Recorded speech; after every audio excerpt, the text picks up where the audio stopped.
What's up, everybody, and welcome to a brand new episode of the Geek Buddies. Hey! We are here with a midweek episode to have a fun conversation about things that are going on in the world of DC, Marvel, movies, and Star Wars as well. So much to jump into here in the world of Geek Buddies. But we should introduce ourselves first, who might be new, for people who might be new to the show. I am John Rocha, writer, producer, and host here on the Geek Buddies. I am Michael Vogel, writer and producer of animated TV shows, movies, and video games. I love that shirt because it makes me think that it's actually a black frame I'm looking at right now that's at a movie screen. Your head's just above the TV. I'm just peeking above the movie screen. I get a lot of compliments. I'd say out of all the t-shirts that I own, and I get compliments on a good number of t-shirts. Yeah. This is the number one. I get like just randomly, I'll be walking down the street and a complete stranger will be like, "Yeah, great shirt. Love Williams. Williams are great. Johnny Williams." It made my brother really mad because my brother and I are in a constant debate about who is the all-time GOAT as far as movie composers. And I clearly stand on the John Williams camp, and my brother stands in the Hansi camp, Hans Zimmer. That makes sense. Which probably are the two best composers, I would say. But I put Williams at number one and Zimmer as number two. So as I was walking around New York City with my brother when I was visiting him last time, we were walking to the movie theater to go see a movie, and I got 3 compliments on the shirt. And I just turned to him and I was like, I don't know if a Hans Zimmer shirt gets this many compliments. I just got to let you know. He's got to run an experiment in New York and wear the Hans Zimmer shirt. That would be a great, like, music by John Williams, music by Hans Zimmer in like the Interstellar font, and just walk down the street and see who responds to which one. I think it would be good. I agree. I think it would be too.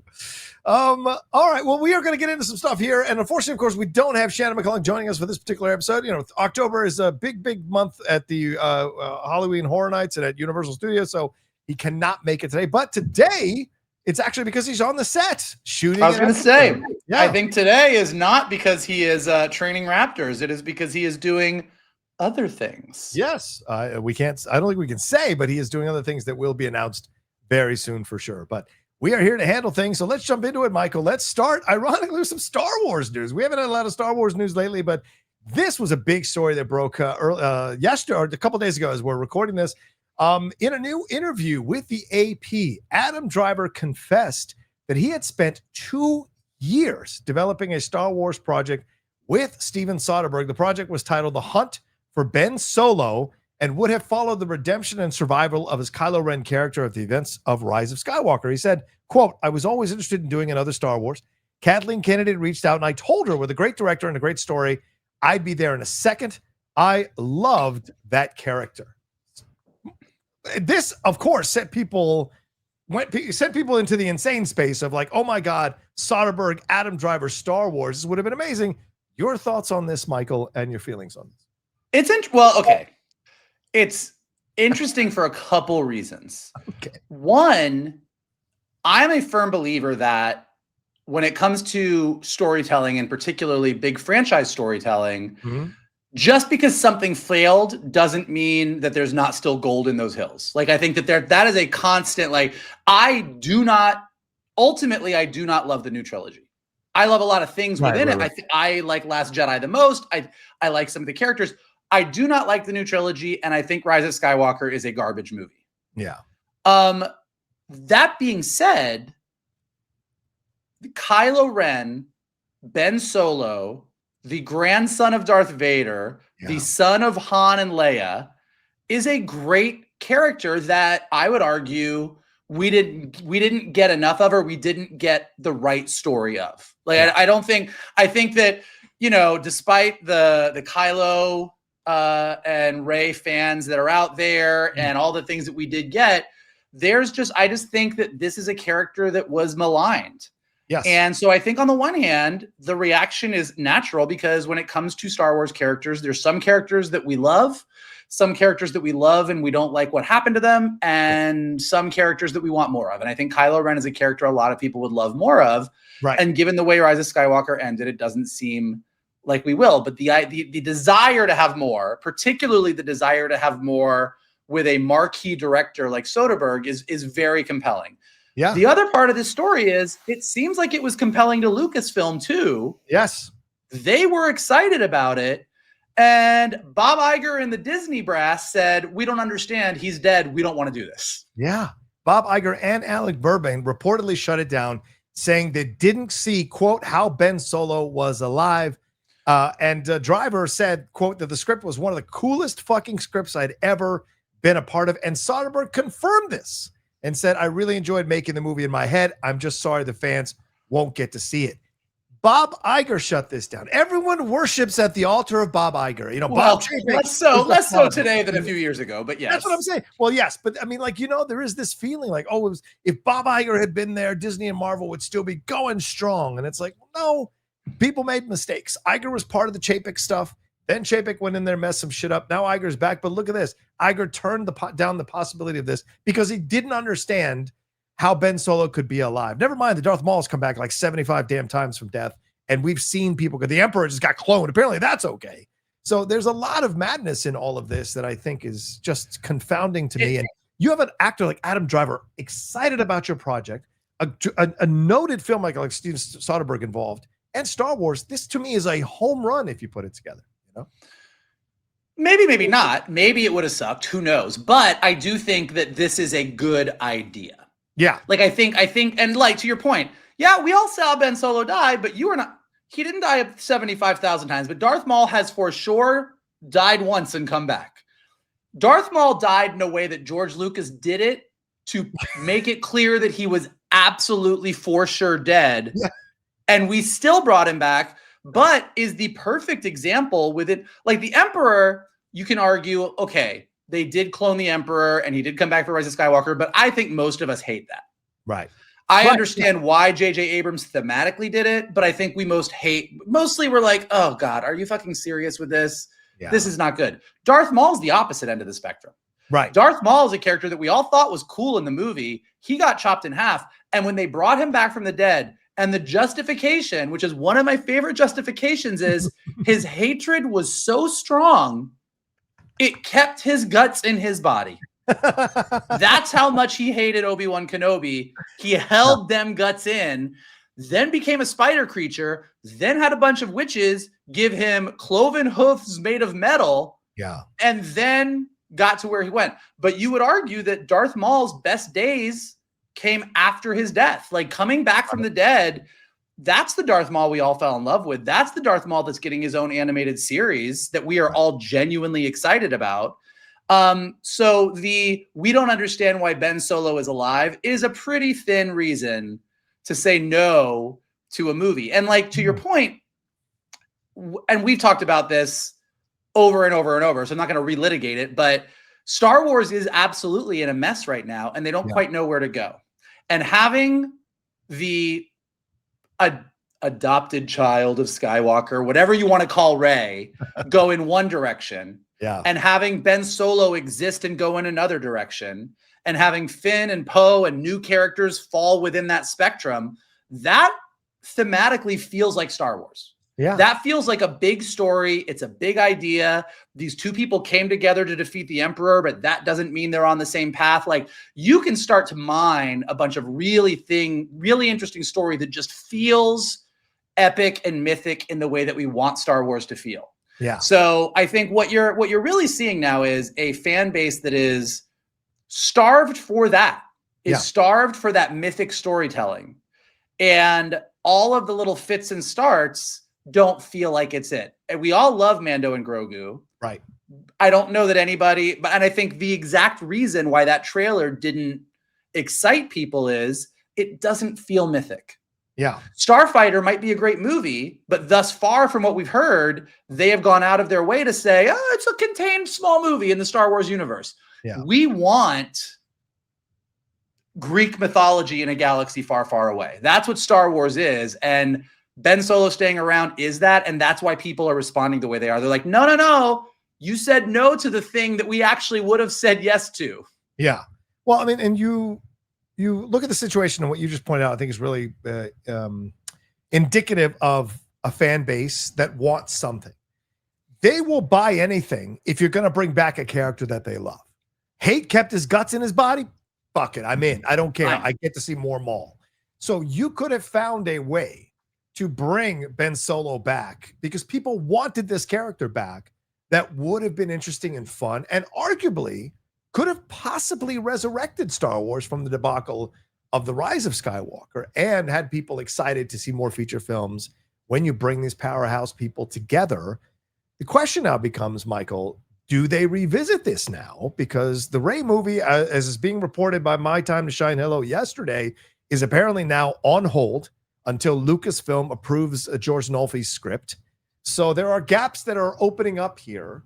And depending on how Mando and Grogu do, where are we going next with Starfighter? Like, is there a possibility to open the door to a Ben Solo movie again? Maybe not with Soderbergh involved necessarily to direct, but if they announce this again tomorrow, would you be excited? Or is it just that the idea at the time would have been fun, but now it's kind of past its due date? No, it's not past its due date. Okay. If I mean what you're asking, if I was Kathleen Kennedy, in addition to having some really salty things to say to a lot of people on social media, I would call, based on just what has happened in the past couple of days, I would call Bob Iger and I would say, look, you said no to this, but look at this. Yeah. This is the reaction we want. This is Darth Vader's grandson. This is Leia and Han's son, who has a romantic but fractured relationship with the new lead of our Star Wars franchise that we're trying to put forth in Rey. Yeah. There's a lot we can do here. I really think we need to revisit this. Like that, I think that is the conversation that is 100% the conversation that I would have. Like that I would go into any office and say, guys, I don't know exactly what the story is, but my gut says this feels right. Yeah.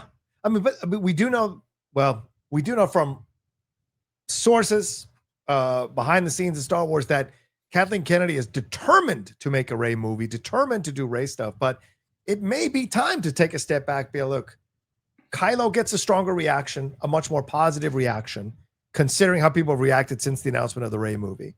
Like, this makes sense for us to go in this direction. We have to put away our egos or our desires and do what's best for the franchise. And maybe we need to put this in motion. You know, I would put it a different way, but again, this is where art is subjective. My personal opinion is, I think the reason the Rey, and I don't know, I've not read a single script, so this is just complete conjecture. But the Rey movie isn't working is because it's missing a piece. Yeah. This is the piece. Oh, good point. Like, we've talked about this 1,000 times. Well, what is this movie? So Rey's trying to put together a new Jedi Order? Right. Okay. Like, and then what? Who's the bad guy? What happens? Well, you know what?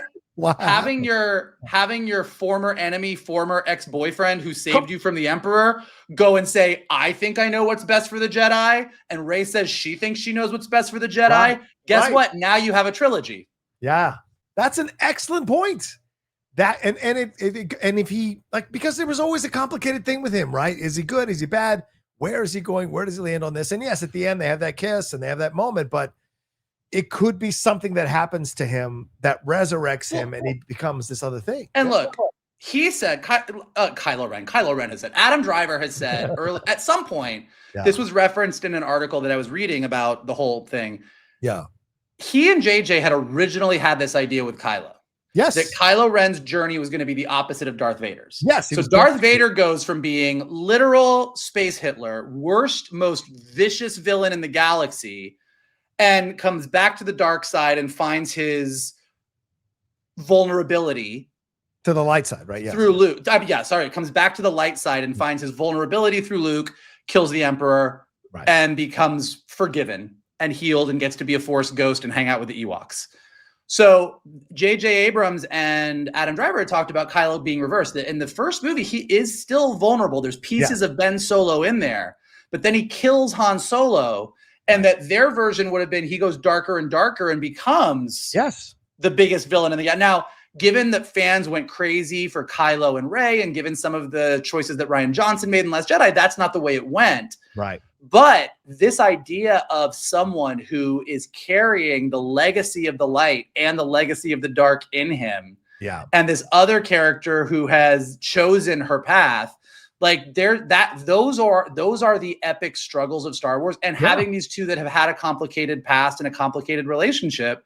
Star Wars is built on complicated Ahsoka and Anakin have a complicated relationship. Luke and Darth Vader have a complicated relationship. Obi-Wan and Anakin, Yoda and the Jedi Council, like go down the list of complicated relationships. And so I just think that I don't think it's an either or. I don't think, I can absolutely see a subsection of social media. Oh, well, you tried to get behind the girl because you wanted to be woke, but you should have gotten behind the guy. Right. That is not what this is. Right. This is these two characters, because Rise of Skywalker is not a good movie, have more juice in their story. And that is a story that is worthy of more Star Wars adventures. Well, you need to have the balance. Just like the Force talks about balance, Star Wars itself has to have balance. For Luke, you must have Darth. For Anakin, you must have Ben Kenobi. For R2-D2, you must have C-3PO. I'm just saying there must be a balance. And so if you bring Rey back, you have to bring Kylo back in some way to offer that balance that would be exciting and interesting for fans to dial into. And now, especially with all the Monday morning quarterbacking, you can go, listen, we tried it this way. Fans clearly like it. Let's see what we can do if we go in this direction with it. Because I like the idea. I've read it before as well, Michael, that we see him in a tragic way go to the dark side. Yeah. I think that would have been fascinating to see. So if they can explore that again in a unique and interesting way here, especially as we're dealing with our lives, in our entire lives, with people who are going to the dark side or light side, depending on your belief, it's a fascinating thing to explore nowadays that people are aware of, in their own lives, their own family lives even. Yeah. When you think about those balances in Star Wars that you were just mentioning, who is the balance to Jar Jar Binks? Babu Frick, maybe Babu Frick. Who is the Bob? For every Jar Jar Binks, you need a Babu Frick. I would actually say the balance is Cassian Andor. To have something as ridiculous as Jar Jar Binks, you need a Cassian. That's what I would say. Yeah, I think that's an excellent point, Cassian. Imagine that road trip. I think when we talk about the extremes of the Star Wars universe, Jar Jar Binks and Cassian Andor really they hold the pillars of either end of Star Wars. That's amazing. I do think Cassian would get along with him too, which would be a fun thing to see. Planes, Trains, and Automobiles with Jar Jar Binks and Cassian. I'm in. I'm 1,000%. Oh my God, horrible. Cassian Andor has to rescue Jar Jar Binks from the Senate and get him to Yavin 4. By the way, if that was a 4-episode miniseries on Disney Plus, I'd fucking watch it. I'm not gonna lie. I will tell you right now. And literally, you release it at Thanksgiving, and it's just the Star Wars version of Planes, Trains, and Automobiles. They just can't get there. Shit keeps happening, and like Jar Jar Binks is the John Candy, and Cassian Andor is the Steve Martin. I am so into this movie. I'm gonna go write it myself. Do it. I'd love to see it. Misa got to watch. Anyway, all right, let's move on to the next thing. Michael, you wanted to present this, so please talk about it. What do we got here? Oh, yeah. So this is really, really exciting. So Deadline just announced that Robert Kirkman's company, Skybound Entertainment, has teamed up with Hasbro Entertainment to produce an Energon Universe adult animated series based on the comic book series that he's been writing for the past couple of years that they're going to get ready to take out and pitch around. So there's a lot of reasons why this is very exciting. As a former 80s kid who grew up loving Transformers and G.I. Joe, who became a Hasbro employee who got to work on Transformers and G.I. Joe, I have a lot of very strong opinions about Transformers and G.I. Joe. But and I do know that my co-geek buddy here has a lot of strong opinions about the Michael Bay Transformers films that I do not fully agree with. But that being said, Transformers as a brand has gone through a lot of ups and downs. And by the end of the live action Michael Bay Transformers movies, I think that kind of down. I think a lot of people really liked Transformers 1 that came out, the animated feature that came out a couple of years ago, but it didn't make the box office to really justify this is the new version of Transformers. So while all of this has been going on, Skybound Comics a few years ago got the rights to do Transformers and G.I. Joe comics, which had previously been with IDW for years.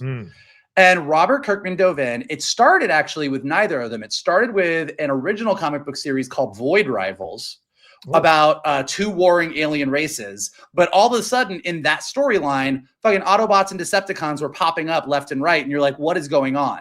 Which led to a Transformers comic book that was kind of a reimagining of the 80s series in a new way, and a G.I. Joe limited series that came out.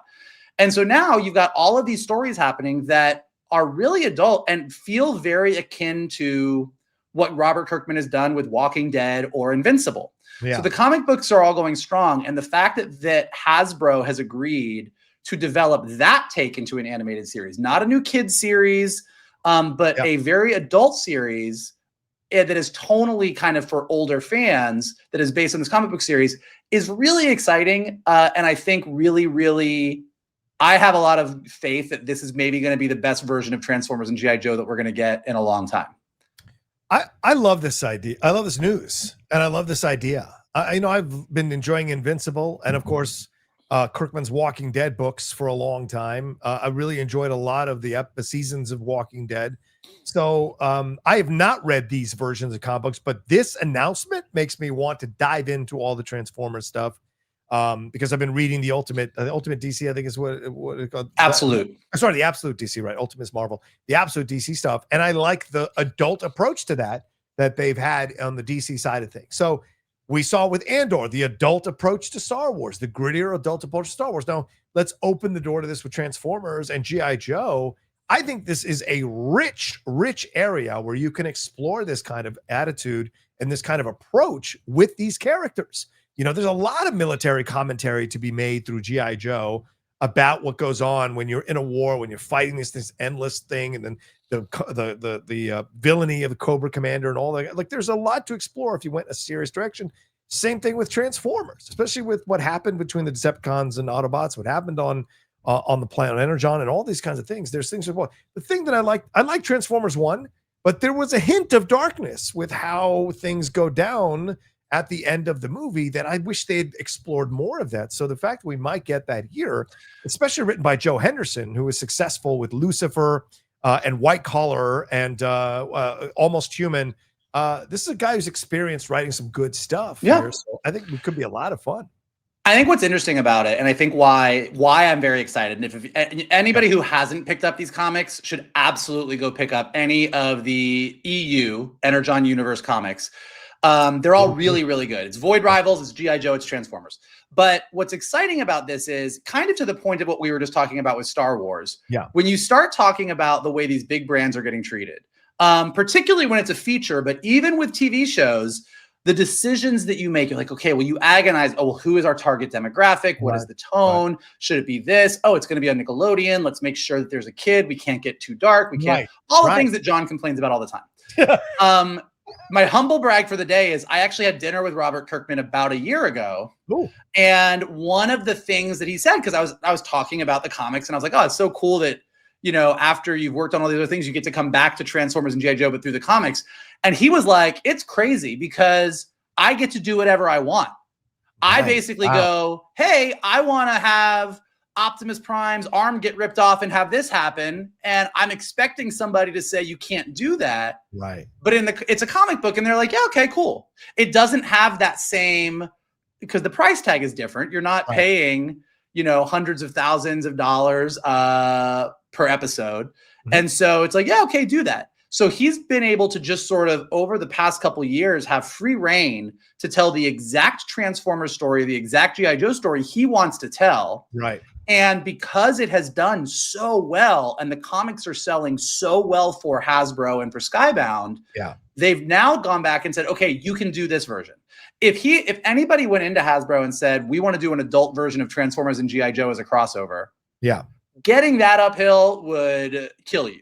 Right. But because it's Robert Kirkman and because he already has success with Invincible and a very adult animated series and has now sort of proven through the comics that there's an audience for this, I think we're going to get it. And as someone who's read the comics, I can say, and someone who knows John's personality and predilection for the darker things, in the first issue of Transformers, there are things that John will go, yes, this is exactly what I want. Yes, That's what yes, I can't believe they did that. This is my kind of Transformers. Fuck Michael Bay. This is what I want. Whoa, And all I want in life before I die is for John Rocha to admit that an animated version of Transformers is better than the horrible Michael Bay movies that he enjoys so much. And this is my shot at it, and I'm going to take it.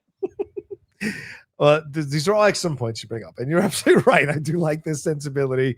I will never say fuck Michael Bay. He's brought me too much enjoyment through my life, but I would be excited to see a version of this that I thoroughly enjoy, because I do realize the issues with the Michael Bay movies. I'm not blind, but I just love them. They're guilty pleasures. This thing has a chance to be epic and really fascinating. And I think Michael, of course, I'm not going to speak as knowledgeable about animation as you can, but you see that the idea of doing more adult themed animated stuff is appealing across the board to a number of audiences from a number of studios, and even just streaming platforms like Netflix, showcasing and telling you that 50% of their viewership is anime. And there's a lot of adult stuff in anime. It isn't all adult, but there is a lot of adult stuff in anime. So you're seeing Blue-Eyed Samurai has adult stuff. So you see that there is this Arcane, there is this desire to now expand more of the adult themes within animation in different formats. So I would not be surprised that this comes out and is a big hit. What I really love, what I think, and we've said this before, I enjoy a very adult, violent animated series where they can use any words they like. I enjoy those things, but I don't enjoy them because of those things. It's not that I'm like seeking the blood, right? But what I am seeking, and I think what everybody seeks, and the thing they kind of go hand in hand, is real stakes and real stories where things matter. Yeah. And I think what has always sort of happened if you grew up in the 80s and the 90s, we had our Batman, the animated series, Justice League Unlimited, Batman Beyond. And those stories got as dark as they could get. I think Batman Beyond Return of the Joker is about as dark as they could get. And that was pretty dark. Yeah. But they always had to couch it. You always had to imply more than you showed. You always had to sort of make sure that nothing really bad happened. And what that actually ends up doing is the stakes are always a little bit lower. It's a kid's show, and you know that everything is going to be okay. Yeah. And so a lot of the things that you've named, Invincible is a great example, Arcane is a great example, even more comedic things like Has Been Hotel.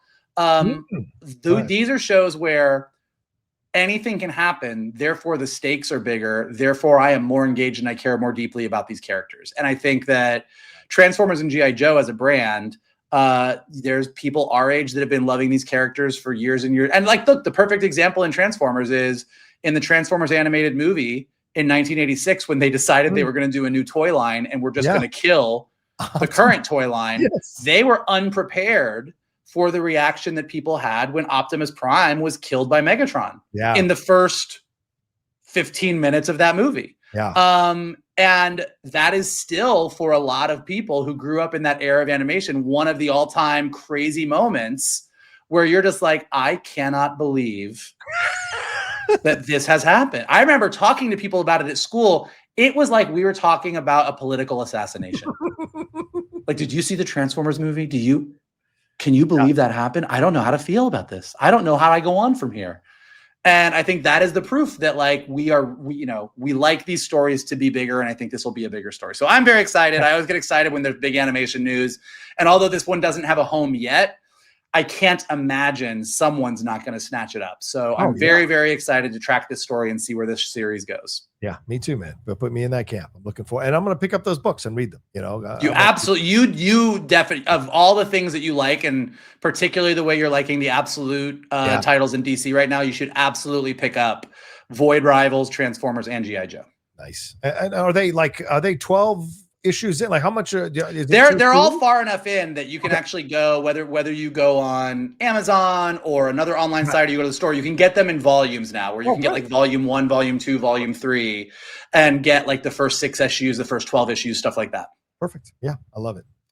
Well, let's not leave the world. Let's move into another world here of geekdom. Let's jump into a little James Gunn stuff. And no, this is not going to be bashing James as his calm. Let's just call it DC updates. We're doing DC updates. And it's led by this gentleman here, James Gunn. He did the rounds being interviewed by a number of shows and YouTube channels and podcasts as we're recording this yesterday.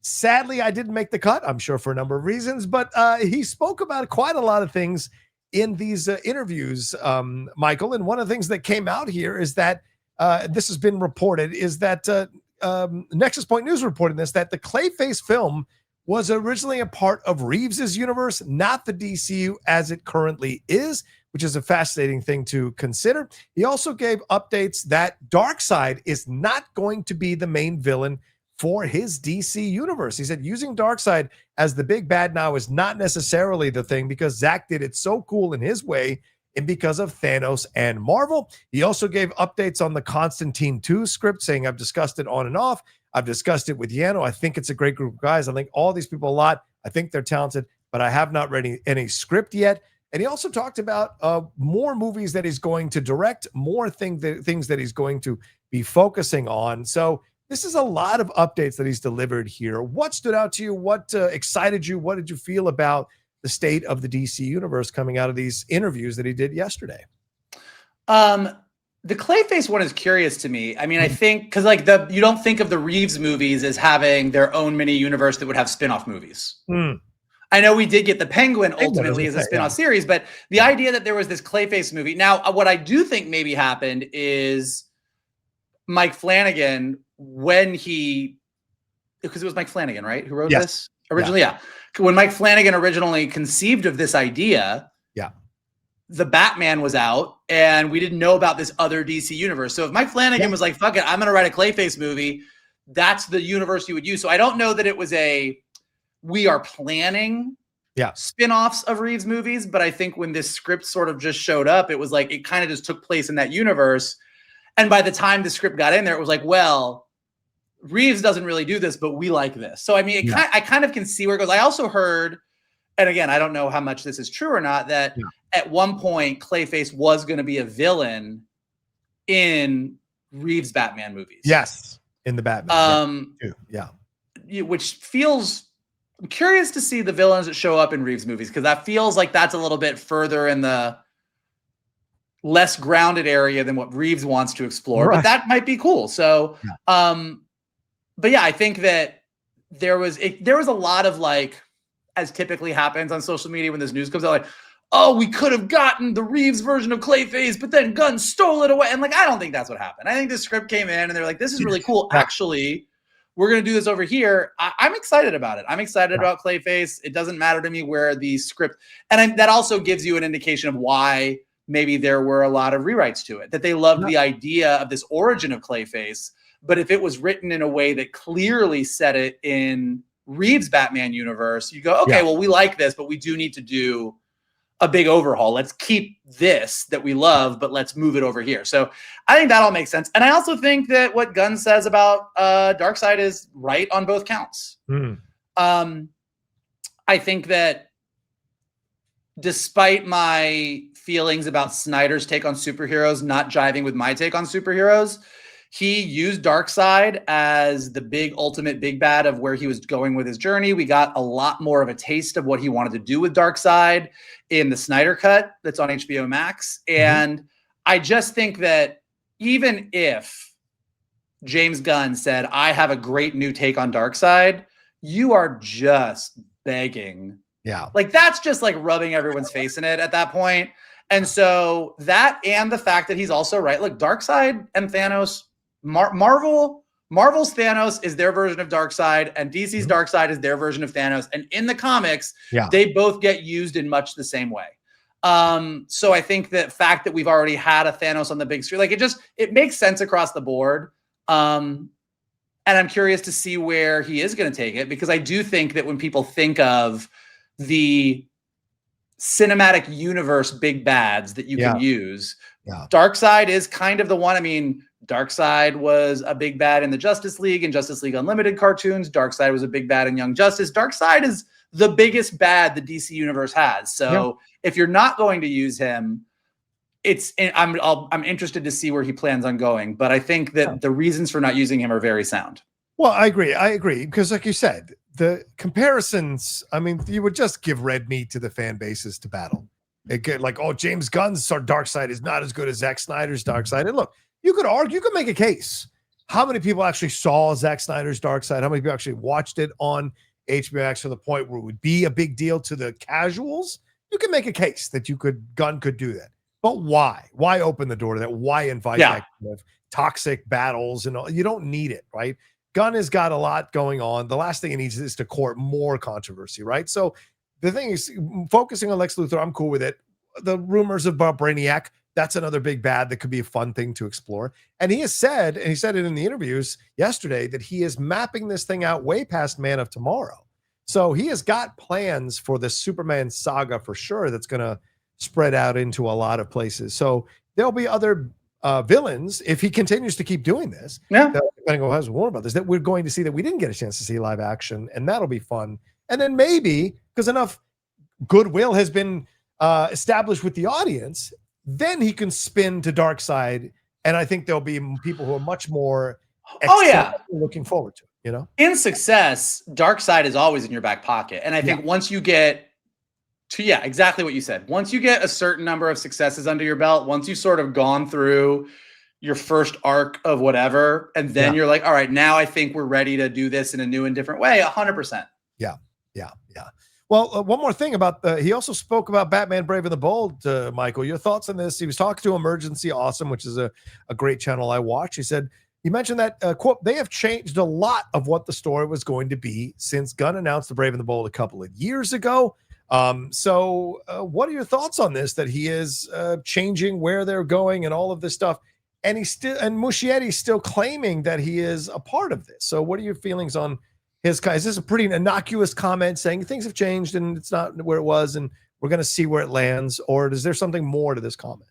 No, look, I think that I think that we give James Gunn a lot of guff for saying too much. Yeah. And I think when he comes out and says the Brave and the Bold story has changed a lot from when we first pitched it.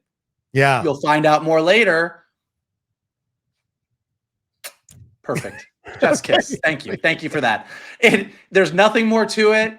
That is a factual statement that would happen in the development of any movie, particularly when you're trying to make a Batman movie that is distinctive and different from your other Batman movies. So I'm like, thank you.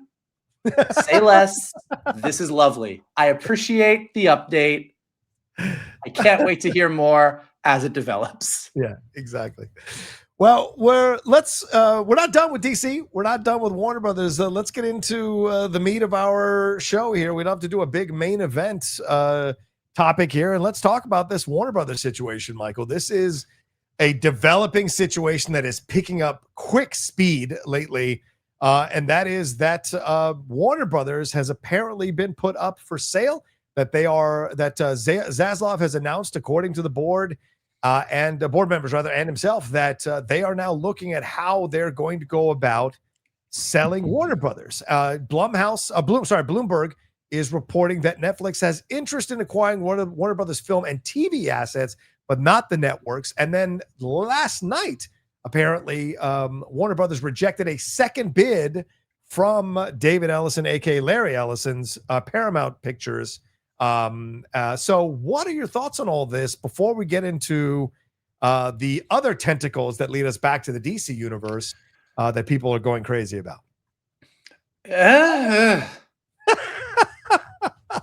It is interesting. I mean, and maybe this is because I was raised as a Disney kid. When the whole Disney Fox thing happened, all of the concerns that people had, I was like, I hear you. Yeah, but I think it's gonna be fine, and I kind of think what happened has been mostly fine. We talk about this a lot. I think that Predator and Alien are doing better than they've done before. I think that there's a lot of things that have worked. Yes, a lot of people lost jobs. Yes, it sort of reshaped the face of the industry. I'm not saying it was all like rainbows and daisies, but I think it's sort of. I don't think that it changed everything. Okay, this one feels different to me. Yeah. But at this point, it's like we have a not great option and we have a worse option just based on what you have reported. I don't know what else is out there. Maybe someone else is going to buy it. It's going to be different. But Ellison, Skydance, Paramount buying Warner Brothers kind of feels like, oh man, this is like this is just a consolidation to the point where it's like you've got one mega studio over here, another mega studio over here, and Universal being like, we've got a theme park. Like, it just feels crazy. And I don't know that I love it, but I do feel like if that happens, at least Warner Brothers as a studio still exists as a studio. Mm-hmm. I think if Netflix buys Warner Brothers, as they've already said, they want the assets. They don't want the other networks. They don't want the other things. I think Warner Brothers ceases to exist as a studio, and all of Warner Brothers IP gets funneled into streaming. Yeah. So this is funny that you bring that up, because I'll connect to that in a second. But to me, this is fascinating because Ted Sarandos made it very clear that he was not interested in the Warner Brothers situation. Yet here we hear from Bloomberg, of all places, that Netflix is quietly interested in this for what exactly you're talking about, the film and TV production side of things, right? What they would do with it. So a lot of people are worried that Netflix will turn this essentially into just streaming content for themselves. I have to believe that although Sarandos has been against the theatrical stuff, that if you purchase a studio of this kind of prestige, you have to keep the movie studio side of things open to put out theatrical content. I would be so surprised if all they did was to acquire this thing and then everything would go to streaming, because I think you're really undercutting a lot of the financial possibilities of these great DC characters, Harry Potter. There's so much in Warner Brothers that you would be undercutting by just putting it on streaming. I don't know that you'd see the financial benefit as much as if you had a mixture of both, as we see DC doing now, you know? I mean, but also maybe you're right. I mean, there's been a lot in the news week in the past week about Netflix and AMC sort of making peace with each other and trying to figure out ways that they can work together. And so if you were like moving the tea leaves around on all of this moving and shaking, you go, oh, Netflix is making nice with AMC. Netflix wants to buy Warner Brothers. Maybe that means this. And yeah, like, look, maybe Netflix becomes, hey, we're going to continue streaming and we're also going to be a working movie studio. Right. But I just think that given Netflix's appetite to stay at the top of the streaming game, if I all of a sudden own the Harry Potter franchise, the DC franchise, some of the other things they have, I go, yeah, I'm going to put it on streaming. Yeah. Yes, I want more people to be like you. I want Netflix to become the one streaming thing you can't live without. Right. And like, I don't know. It just makes me nervous. What happens? Like, I don't love it. I don't love it. And what happens to the deals with HBO? Like, does HBO Max cease to exist? Does it just become HBO? What happens with the Warner Brothers content? And we got Lanterns that's about to debut on Max. So does the second season of Lanterns debut on Netflix? These are the questions that. Well, I mean, look, it's the same as. I mean, look, I don't know the details, and so like this is where I'm starting to speak out of my ass about stuff that I don't know. But we've seen this happen already with Disney and Hulu. Yeah, I mean, right. There was Disney Plus, and there was Hulu over here owned by a few different people. Right, and then Disney owned Hulu and Disney Plus. And now every single Hulu show you can watch on Disney Plus, and Hulu is just sort of shriveling up until it's disappeared. Yeah. So I think in a similar fashion, were this all to happen in that way, I think that there would be a period of time where we would have Netflix and we would have HBO Max. And then all of a sudden HBO Max stuff would be on Netflix and you could watch them on either place, or you could get the bundle where you can have both of them for only $300 a month. And then all of a sudden your bundle doesn't matter because HBO Max isn't there anymore. Like that. Yeah. I mean, I think that some version of that would be the bigger picture that would happen. Yeah. Netflix BO. It would maybe be something like that. I don't know. Netflix BO. That is, you know what? You should work in marketing. Netflix BO. That's a terrible idea. Can you smell what Netflix is cooking? Netflix BO. Your returning as Black Adam to promote it. Speaking of that, as a segue, look at this. This was, speaking of Netflix, Warner Brothers, Black Adam. This was posted and got tongues wagging on the heels of Zack Snyder posting Henry Cavill saying, "This is my Superman," which caused everybody to lose their fucking minds. Netflix France posted this photo saying 1 versus 1, who wins? Black Adam. It's available. And this has sparked the Restore the Snyderverse people to say, that this is an indication that Netflix is going to go after Warner Brothers and buy DC. And this was their like little subtle hint that they are going to go put DC on Netflix. What are your thoughts on this? Are people going crazy about this and trying to fabricate stuff that's not there? Or is this possible that there's a little like passive aggressive shot across the bow that they want to go get DC? So I saw the headline and I was like, oh, what are they doing? Is this a thing? Netflix France posted a screen grab of Black Adam to promote the fact that in France, Black Adam is playing on the Netflix streaming service there, because it all in different territories, the deals are all different. Yes. They were promoting something that is already on their streamer. Yeah. This has nothing to do with the other thing. This is not a thing. Black Adam, yeah. But we always send each other these links. Oh, what are we going to talk about? You sent the link, and it was like Netflix posts picture of Black Adam after Netflix merger rumors surface or whatever it was, and I was like, oh. And then I read it, and I'm like, this is a nothing article. Like, this is a what? Yeah.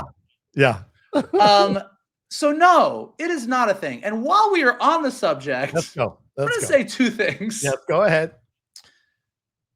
Zack Snyder can post whatever the fuck he wants about the movies that he made. Thank you. But here we go. God, you were almost there. Go ahead. Yeah. Well, because I was thinking about it, and I'll give you my exact thought process. I go, everyone's making a big to-do about nothing. This is stupid. If Zack Snyder wants to post a picture and says, this is my Superman, and it's a Superman he directed, he can absolutely do it. But my next thought was, if Christopher Nolan wanted to post a picture of Christian Bale and say, this is my Batman, he has every right to do that. And I love those movies and I would be fine with it, which led to my third thought, which is, but Christopher Nolan wouldn't do that. And so I went from everyone's being stupid, this is fine, Zack Snyder can do it. If this director or this director did it, I'd be fine. Oh, they wouldn't do it. They don't troll their fan base the way Zack Snyder does. So while I do agree that he has every right to do what he did, and people getting so mad that this is some kind of attack on other Superman, I'm like, everybody take a fucking breath. This is not what that is. I also think Zack Snyder is the only director who I can't think of another. Well, Gunn might do it. Gunn would totally do this. Gunn would probably do it. But like Nolan, I can't see doing that. I don't think Matt Reeves is going to be like, this is my bat. Like, I think if Brave and the Bold comes out, I don't think Matt Reeves posts a picture of Robert Pattinson and goes, my Batman. Right. Like, I just don't think he would do it. So I think that's a great points that you make. But this is who he is. And to still keep complaining about him, I think is just nonsense, really, honestly, because he's got a right to post whatever he wants. He is not trying to undercut Gunn's Superman in any way, shape, or form, because him and Gunn are friends. They just recently did an animated episode together. They taking pictures. Gunn just said yesterday, I don't want to do Darkseid because Zack did such a great job with that. I don't want to go down that road. And so I think there is a mutual respect for each other. But I also think Snyder, he likes to be part of the conversation. I think it hurts him that he can't do his DC or can't be part of this stuff. So he posts some of this stuff. And by the way, he's been posting stuff from all of his movies on Instagram. This is just the one that sparked a reaction. You know what I'm going to do? I'm going to post a picture of the My Little Pony ponies from Friendship is Magic. Whenever the next version of My Little Pony comes out on Hasbro, I'm just going to post like Rainbow Dash, and I'm going to say, my ponies. I'm going to do the same thing. Well, to be fair, if he had done it the weekend of the release of Gunn Superman, I would absolutely be on board with it. I agree. No, I agree. I do think I just wanted to make my point. I wanted to make my point because I was like, I literally did go through a process of like, oh, no, I agree. I was reading your tweets. Yes. Very, very calm tweets about the whole subject. Thank you.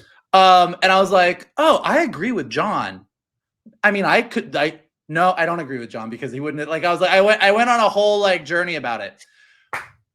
But speaking of that, so look, I do think that the whole Netflix France thing is stupid. What I don't think is stupid, and what I do think is of interest here is, if this merger happens, what does this mean for the DC properties? In addition to, and I think either merger, like if Skydance, Paramount get Warner Brothers, if Netflix gets Warner Brothers, where these things might show up. Will they be in theaters? Will they not? That's a whole subject. But I also think I'm hearing rumors kind of swirling around that if Warner Brothers is purchased by someone, they might go, no thanks, James Gunn. We're going to do our own thing. Right.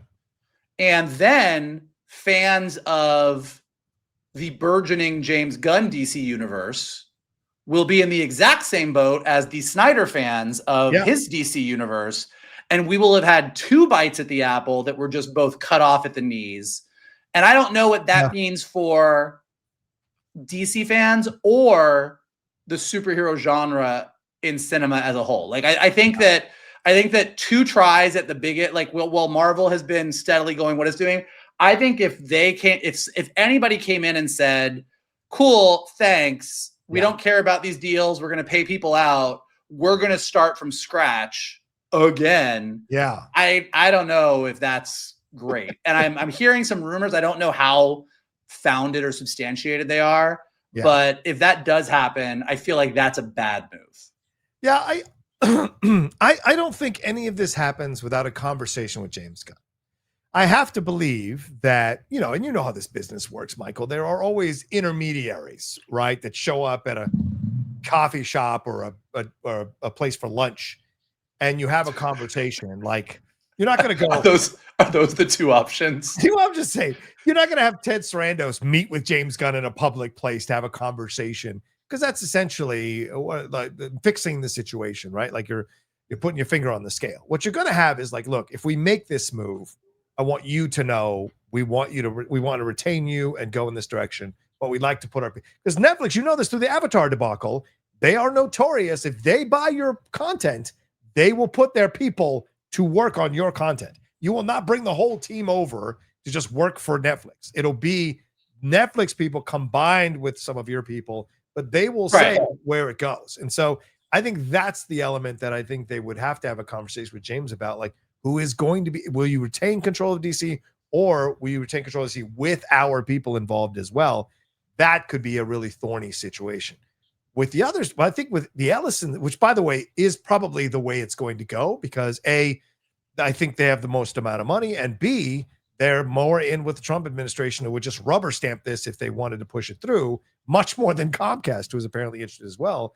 I think that is the conversation they have with James Gunn much more openly, which is like, you are absolutely staying. But we wanted to have this kind of point of view. So I think that's the thing that is probably happening behind the scenes through intermediaries.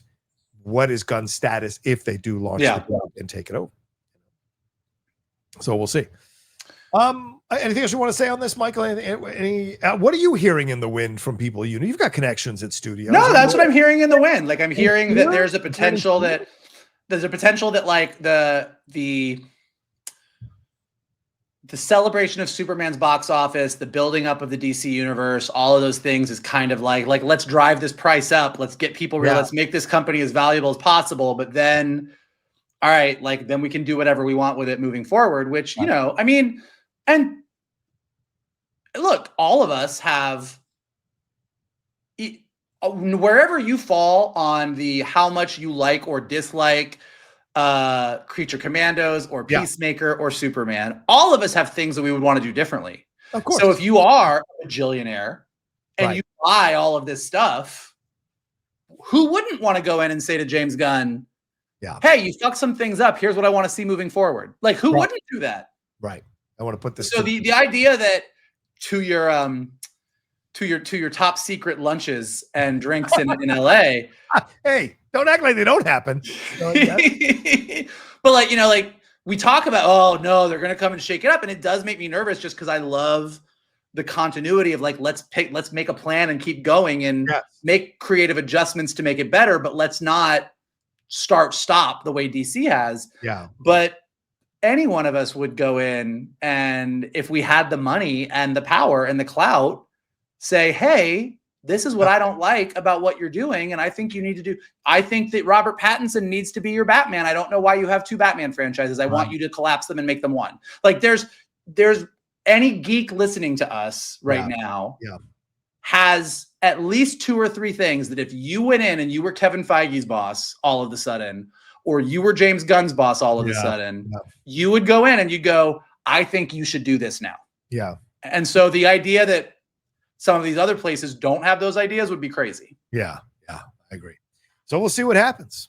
All right. Well, there you go. That's our show for today. Thank you all so much for watching or listening to us. Michael, what do we have to tell them? If you would like to follow us, you can do so on Twitter at geek_buddies, on Instagram at _geek_buddies. If you would like to follow Mr. Rocha, you can do so at The Rocha Says. If you would like to follow me, you can do so at MKToon. And then when you do all of those things that you like, what we would like for you to do is to smash that like button below, subscribe to Johnny's John Rocha page, and check out all the amazing John Rocha content that John Rocha is doing every day in a John Rocha kind of way. Leave your comments below. What do you think of the Star Wars franchise? What do you think of a Ben Solo movie? Do we need more Kylo Ren in the universe? Are you excited about an adult Transformers G.I. Joe animated series? What do you think of DC updates? What do you think of merger news? What makes you excited? What makes you scared? What would you tell James Gunn to do with the DC universe? Let us know in the comments below. If you're listening to us on a podcast, leave us some stars and comments so we go up in the rankings and more people can find us. And as always, the best thing you can do is retweet this video, post it on your social, send it to your friends, and tell them to hang out with your buddies, the Geek Buddies. Damn. There you go. Amazing. Thank you, Michael. Appreciate that for everybody. And thank you so much. And of course, Shannon and Mike and I will be back hopefully sometime later this week with another episode here of the Geek Buddies. So look for that. We'll talk to you next time with another brand new episode of the Geek